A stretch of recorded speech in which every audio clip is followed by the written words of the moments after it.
Sa mga magpapadala ng Balikbayan Box, piliin nyo ang subok na at ang mapagkakatiwalaan para di kayo matulad dito sa isa natin kababayan.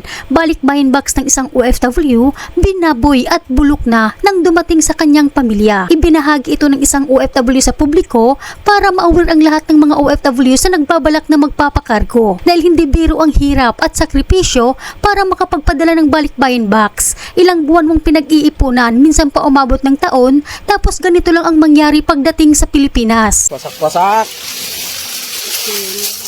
Sinain na rin.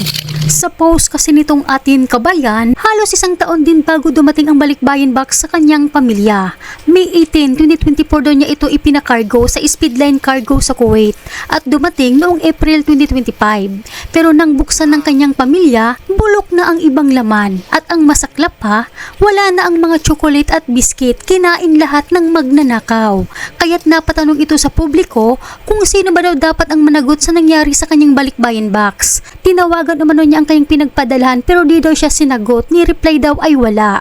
Kaya't sa Facebook post nitong atin kabayan, may patama ito sa Speedline Cargo. Anya sa kanyang post, kawawa naman po kaming naghihirap na makaipon para lang makapagpadala, kahit maliit lang. Dugo at pawis po ang aming puhunan tapos iba lang po ang makikinabang.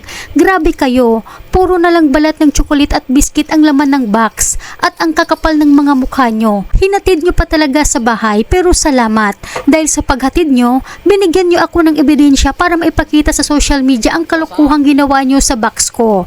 Narito ang video na kuha ng pamilya nitong atin kabayan. Nabulok na. Wasak-wasak.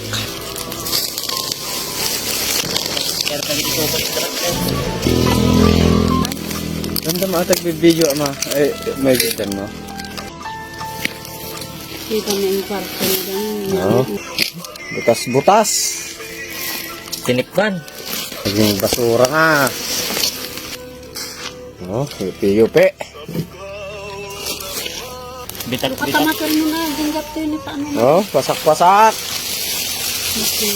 Awanan, sardina, Lagi ito. lumuglugsot ka. Oh, Sira-sira.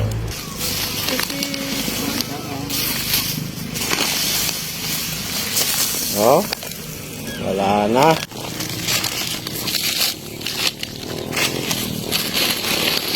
Makapagpakita mo dyan sa nudo. Wasak-wasak. Wala na.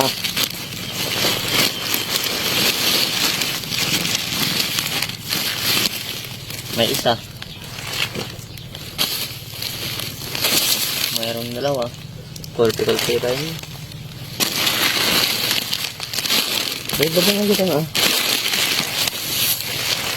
Anang silbi. Kawaga majay ko na. Basura mag ito. Oh, binuksa-buksan na. Sinain na rin. Oh, O magkarbadan mo. oh. Wala nang laman, kinain na.